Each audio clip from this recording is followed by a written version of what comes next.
internautas, estamos aqui, eu e o Lucas Melo. E aí, gente, vamos para gravar mais uma edição do CP Futebol Clube.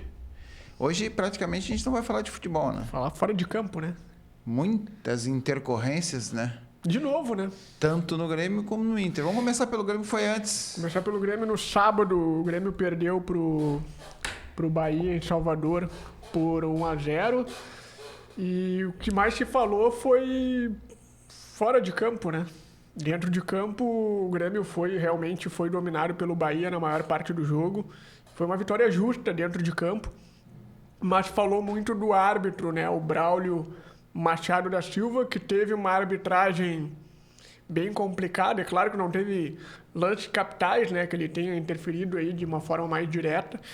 Mas uma arbitragem bem reclamada pelas duas partes, né? Tanto o Bahia como o Grêmio reclamaram muito da arbitragem. Eu vi que os jogadores do Bahia também reclamaram. Exatamente, muito por ruim picotar o jogo. Picotar, né? Demais, não manter o critério nas faltas. Umas ele dava, outras ele deixava passar. Mas o mais importante aconteceu no finalzinho. No finalzinho do jogo, quando o Diego Costa foi expulso, estava no banco já. Ele que começou o jogo, voltou, né? Depois de dores musculares. Foi para o banco de reservas, foi substituído pelo João Pedro Galvão e aí nos acréscimos ali ele foi expulso. A pedido do quarto árbitro, que vem do Pará, agora me esqueci o nome do quarto árbitro, a CBF até divulgou o áudio, que acaba sendo expulso o Diego Costa, e aí a pedido do quarto árbitro ele foi expulso pelo Braulio e aí deu uma confusão, né? Porque a partir disso o Renato tirou todos os jogadores do banco de reservas, fez o sinal de acabou, acabou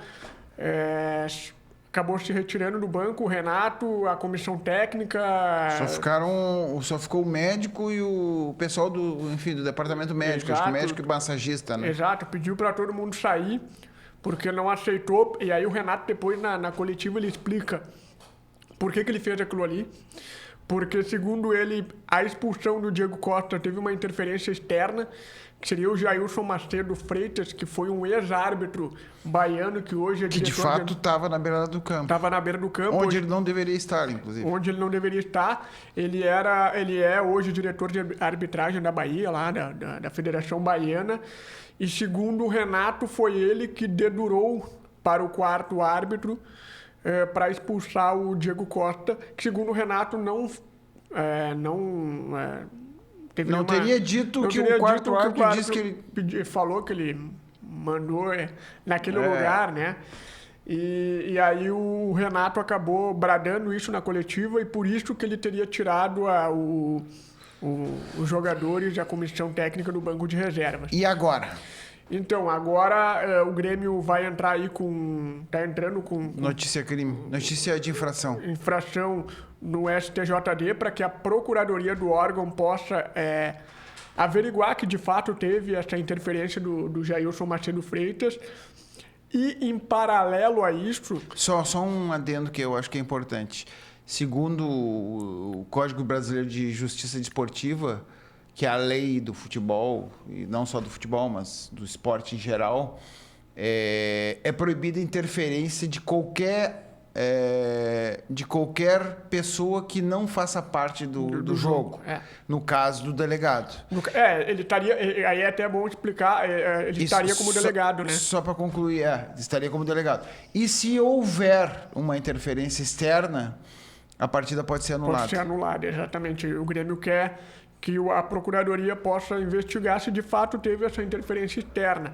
E, paralelo a isso, a ANAF, que é a Associação dos Árbitros de Futebol no Brasil, Nacional dos Árbitros de Futebol, ela também está entrando com um pedido para banir o senhor Jailson Macedo Freitas do futebol. Inclusive com uma nota bastante dura, né? Uma nota bastante dura. Dando razão ao Renato. Isso que é importante. Que para quem estava escutando na noite de sábado, como eu, por exemplo, me pareceu galhofa a princípio ali, ou pirotecnia do Renato. Mas na coletiva ele explica depois, né? Mas não era. De fato, a princípio, se comprovado tudo isso, ele tinha razão. Exato.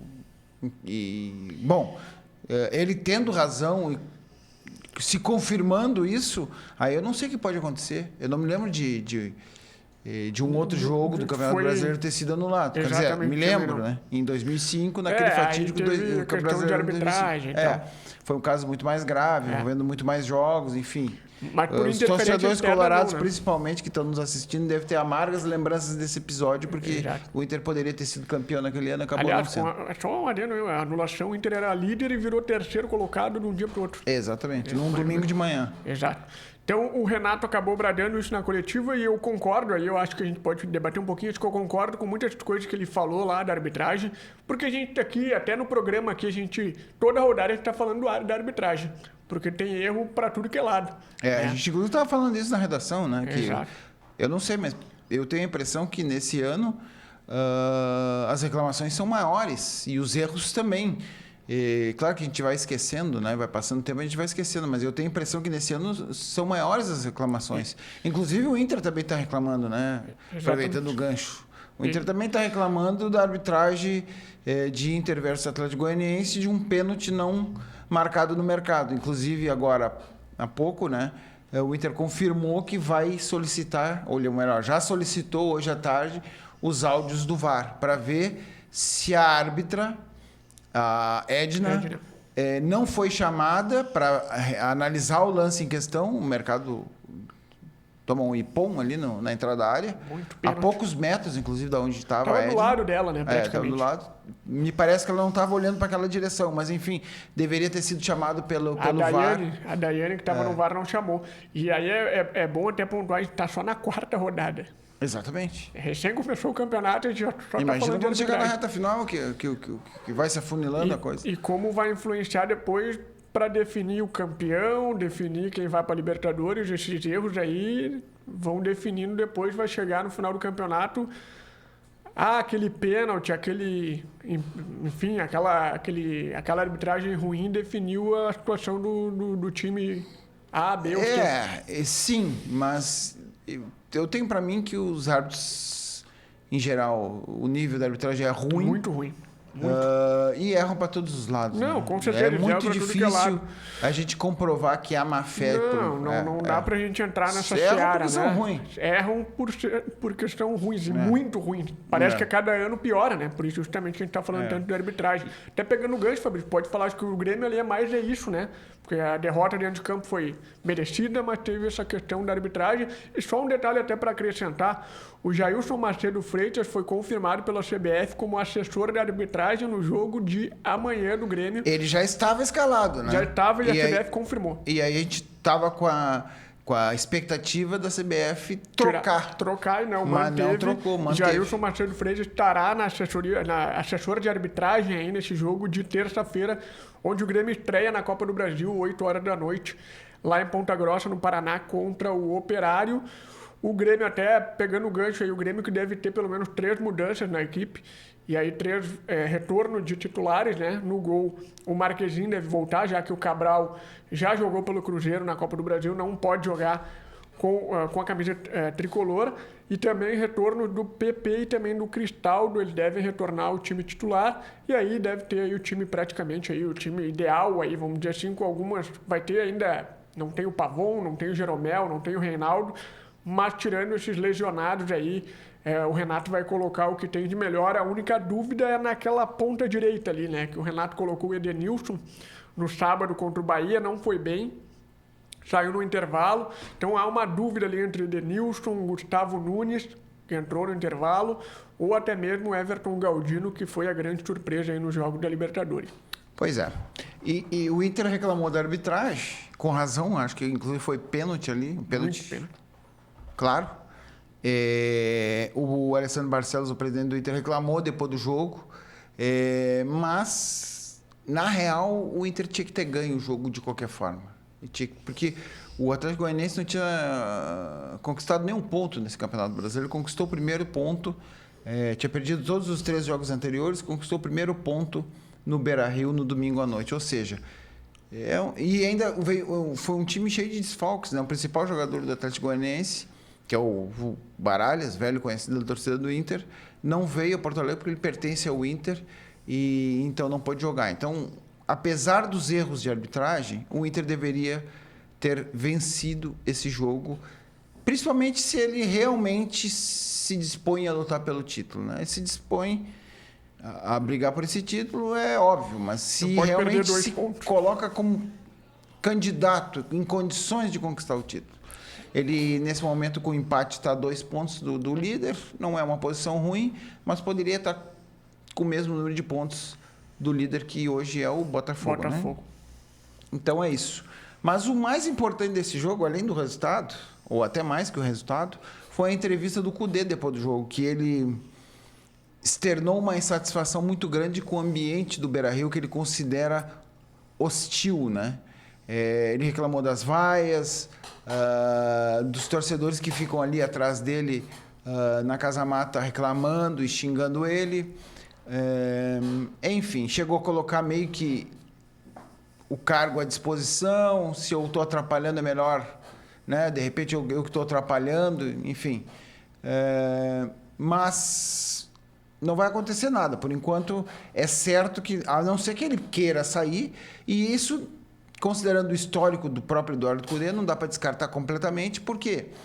Porque ele pediu para sair do Inter em 2020, pediu para sair do Atlético Mineiro no ano passado, por isso que veio treinar o Inter. Sim. Então, ele tem um histórico de realmente encerrar a sua trajetória pelos clubes antes do final do contrato e por vontade própria. Então, o que dá para dizer nesse momento, noite de segunda-feira, quando a gente está gravando esse programa aqui? Internamente, apesar do discurso aquele que ele deu na entrevista, internamente ele nunca falou sobre pedir demissão. E os dirigentes do Inter não conjecturam a hipótese de demiti-lo nesse momento. O Eduardo Cudê, ele participou de todo o processo de contratações, ele está aqui desde o ano passado. É um técnico que tem amizade com o presidente Alessandro Barcelos. Há uma confiança mútua entre os dois. Enfim, não é o objetivo, não é o plano do Inter. Muito antes, pelo contrário, o Inter, pelo Inter, não troca mais de treinador até o final da temporada e quiçá até mais. Mas, pelo histórico do próprio Cudê, a gente não pode cravar que ele vai ficar.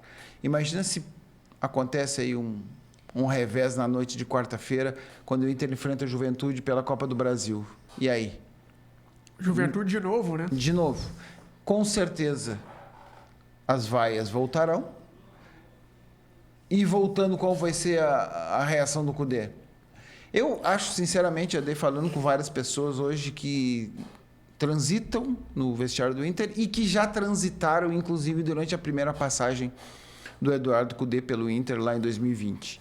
Aquele discurso dele ali foi, em primeiro lugar, ele não foi afrontoso, ele foi humilde até, né? Porque ele respondeu todas as perguntas, se alongou até demais e pediu desculpa até por ter se alongado em algumas respostas.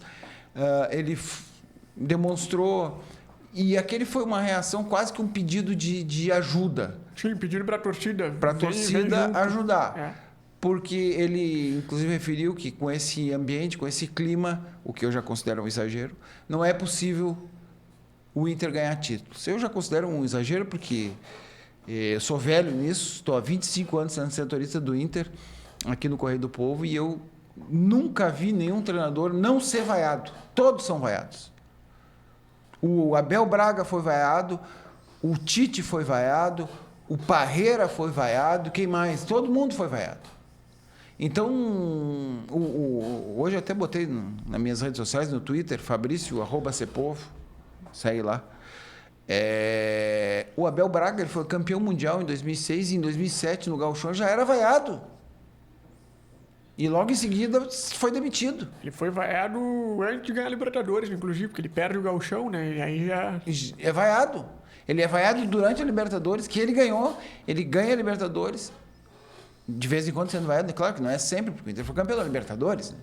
Teve um resultado. Sim. Pois é, campeão mundial e em 2008, claro que daí ele perdeu o Gauchão e foi desclassificado na primeira fase da Libertadores. E ele é vaiado durante todos aqueles primeiros jogos de 2008. Então, assim, em primeiro lugar, todos os técnicos são vaiados. Não é só no Inter, é no Palmeiras. A torcida do Palmeiras pega no pé do Abel... Abel Ferreira, Abel Ferreira que ganha tudo. Um título por semana e ele é vaiado. É brabo. O ano passado, faltando 2 meses pro final do Campeonato Brasileiro, que ele foi campeão, ele era vaiado, teve pichação nos muros lá, um horror, pressão o tempo inteiro. Então, é ruim. Eu acho que a vaia não ajuda. Principalmente durante o jogo. Ela atrapalha. Os jogadores se constrangem. Então, no momento de uma definição de jogada, que ele poderia arriscar um pouco e tentar uma jogada um pouquinho mais melhor, ele se constrange e acaba dando passe para o lado ou para trás. Essa que é a verdade. Nessa questão do Cudê, eu concordo com ele fala que com 10 minutos a torcida já estava indo. Eu já acho um exagero da torcida, porque a gente sabe que tem. Tem o burburinho, com 10, 15 minutos, erra o primeiro passo, já começa. Aí eu acho exagerado. Eu concordo contigo, Fabrício. Acho que na hora do jogo não vai adiantar nada.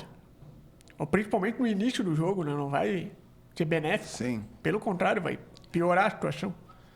Mas, enfim, nessa quarta-feira, também conhecido como depois de amanhã, o Inter enfrenta o Juventude no Beira-Rio, 9h30. A direção fez promoção de ingressos. Sócio não paga, tem que fazer o check-in, mas não paga o ingresso. Quem já pagou, inclusive, quem já fez o check-in e pagou, vai ter o dinheiro de volta. E com isso, a direção espera 35 mil torcedores no Beira-Rio. E se espera que, pelo menos o Cudê e a direção, que apoiem o time, que não vai ser fácil. Não deve ter retorno de ninguém, né? Acho. Em princípio, o Valência e o Alan Patrick treinaram hoje, mas estão no período final de recuperação, talvez para o final de semana. O famoso retreinamento físico, né? Exatamente. Participaram do treino ali, pelo menos de parte do treino. Sim. Mas não deve ficar à disposição para o jogo de quarta-feira, talvez para o jogo do final de semana pelo Campeonato Brasileiro. Então é isso, né? Será que ficamos por aqui? Acho que por hoje... Tu percebeu que os rapazes hoje não ligaram a nossa televisão? A gente ficou com fundo escuro. É verdade. Mas tudo bem, né? Hoje é segunda-feira, tá todo mundo meio sequelado. E tá um tempinho também, vamos concordar. Mas os nossos teleouvintes, internautas vão nos perdoar, né? Claro. Então tá, pessoal, ficamos por aqui. Até terça. Amanhã não tem programa, né? Não, só quinta-feira agora. O pessoal vai ficar com saudade. Amanhã tem jogo, quarta tem jogo, tem que trabalhar, né? É uma loucura. Ah, então tá. Paramos. Até quinta-feira, mais uma edição do CP Futebol Clube.